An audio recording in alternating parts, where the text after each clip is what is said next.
Оң жақ қабырға астындағы жайсыздық пен ауырлық сезімі бауыр ауруын білдіруі мүмкін. Адамның бауыры қалай ауыратыны, ерлер мен әйелдердегі ауырсыну белгілерінің ерекшелігі және дәрігерге қашан көріну керектігі туралы осы видеода толық айтатын боламын. Видеоны соңына дейін көріп, менімен бірге болыңыз. Бауыр іштің оң жағында қабырға астынан сәл төмен орналасқан. Бұл ас қорыту, темір, ақуыз, майлар, көмірсулар мен дәрумендер алмасу процесінде, сондай-ақ токсиндер мен уларды шығаруда маңызды рөл атқаратын көп функциялы орган. Бауыр ауруы тұқым қуалауы мүмкін. Сондай-ақ бауыр жұмысындағы проблемаларға вирустар, алкоголь өнімдерін тұтыну, семіздік және басқа факторлар себеп болуы мүмкін. Бауыр неге ауырады? Сарапшылардың айтуынша, бауыр ешқашан ауырмайды. Бауырда жүйке талшықтары жоқ. Сондықтан ол ауырмайды. Тек бір жағдайда ғана бауыр мөлшері ұлғайған кезде ауырсыну пайда болуы мүмкін. Анатомиялық тұрғыдан бауыр ұлпасы капсуламен қоршалған. Қабынуға байланысты оның мөлшері ұлғайған кезде ол осы капсулаға қысым жасай бастайды. Ал капсулада ауырсыну кезінде сезілетін жүйке талшықтары бар. Яғни капсула созылған кезде бауырда ауырсыну басталады. Бұл оң жақ қабырға астындағы жайсыздықпен, ауырлықпен сезіледі. Бауырдың ұлғаятыны соншалық, біз оны қолымызбен сезе аламыз. Көбінесе оң жақ қабырға астында ауырсыну басқа органдармен, мысалы тоқ ішектің көтерілуі, өт қабымен байланысты болады. Кейде асқазанның 12 елі ішектің ойық жарасына байланысты осы аймақта ауырсыну туындауы мүмкін. Бауыр метаболикалық себептерге байланысты бауыр аурулары кезінде бұрын бұл ауру майлы гепатоз деп аталды.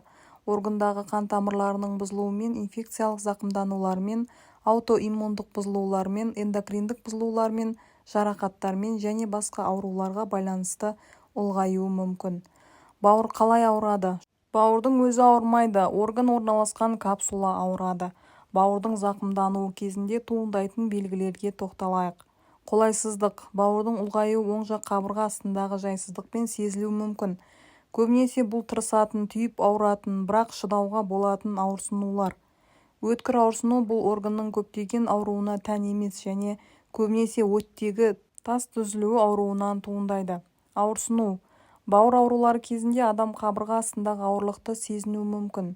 Бұл белгілер бауыр капсуласының созылуымен, ішек пен өт қабының ауруларымен, газ түзілуінің артуымен байланысты болуы мүмкін. Сарғаю. Егер бауырдың зақымдалуына қатысты күдік болса, басқа белгілерге назар аудару керек. Бұл орган ауруларының жиі кездесетін белгілерінің бірі терінің, көздің және шырышты қабаттардың сарғаюы. Ауыздағы ащы дәм. Сондай-ақ бауыр аурулары кезінде дене қызуы көтерілуі, ауызда ащы дәм пайда болуы, адам қатты әлсіздік сезінуі мүмкін. Бұл белгілер пайда болса, дәрігер қабылдауына жазылу керек.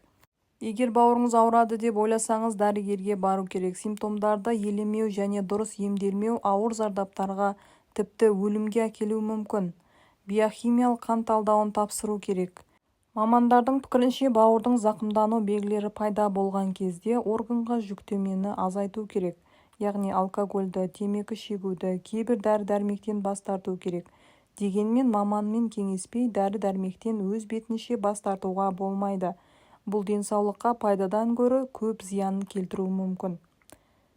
Егер қатты әлсіздік, субарифильді температура, терінің сарғаюы, бұрын болмаған қан кетулер болса, теріде көгерген жерлер пайда бола бастаса, бұл белгілерді ескерусіз қалдыруға болмайды. Егер туыстарыңыз сізді мүлдем басқа адам секілді болып жүрсің десе, бұл бауыр энцефалопатиясы деп аталады. Мұндайда бауырдың нашар жұмыс істеуіне байланысты ми зардап шегеді.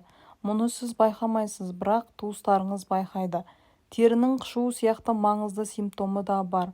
Егер терінің қандай да бір түсініксіз қышуы болса және бұл аллергиямен байланысты болмаса, немесе нақты себебін білмесеңіз, онда гастроэнтерологқа бару керек. Бұл бастапқы билиарлы холангит сияқты сирек кездесетін аурудың симптомы болуы мүмкін. Бауырды тексеру ең алдымен кімдерге қажет? Біріншіден, скрининг аясында бауырды 30 жастан кейін тексеру ұсынылады. Кем дегенде биохимиялық қан талдауын тапсыру керек. Сонымен қатар, мына топтағы адамдар міндетті түрде бауырды тексеру керек. Артық салмағы бар, аз қимылдайтын, өмір салтын ұстанатын, қандағы қанттың деңгейі жоғары, қант диабетіне шалдыққан, созылмалы вирусы гепатит ауруы бар, алкогольді ішімдікті шамадан тыс тұтынатын, туыстарында бауыр ауруы бар адамдар. Себебі анықталмаған бауыр ферменттері жоғары деңгейдегі жастар, иммундық аурулары бар адамдар. Өйткені олар көбінесе бауырдың аутоиммунды ауруымен байланысты. Метотрексат сияқты препараттарды ұзақ уақыт қабылдайтын, туберкулезге қарсы терапия қабылдайтын адамдар. Бауыр ауруы туындау қаупі кімдерде жоғары? Балықты шүйкедей жеуге әдеттенген кейбір ұлт өкілдері мен адамдарда да осы топқа кіреді. Себебі балық етін шүйкедей жеумен байланысты бауыр аурулары бар. Ал бауыр жұмысын жақсартатын өнімдер туралы келесі видеоларда айтатын боламын. Осы және басқа да пайдалы ақпараттарды жіберіп алмау үшін каналға тіркеліп лайк басып кетіңіз.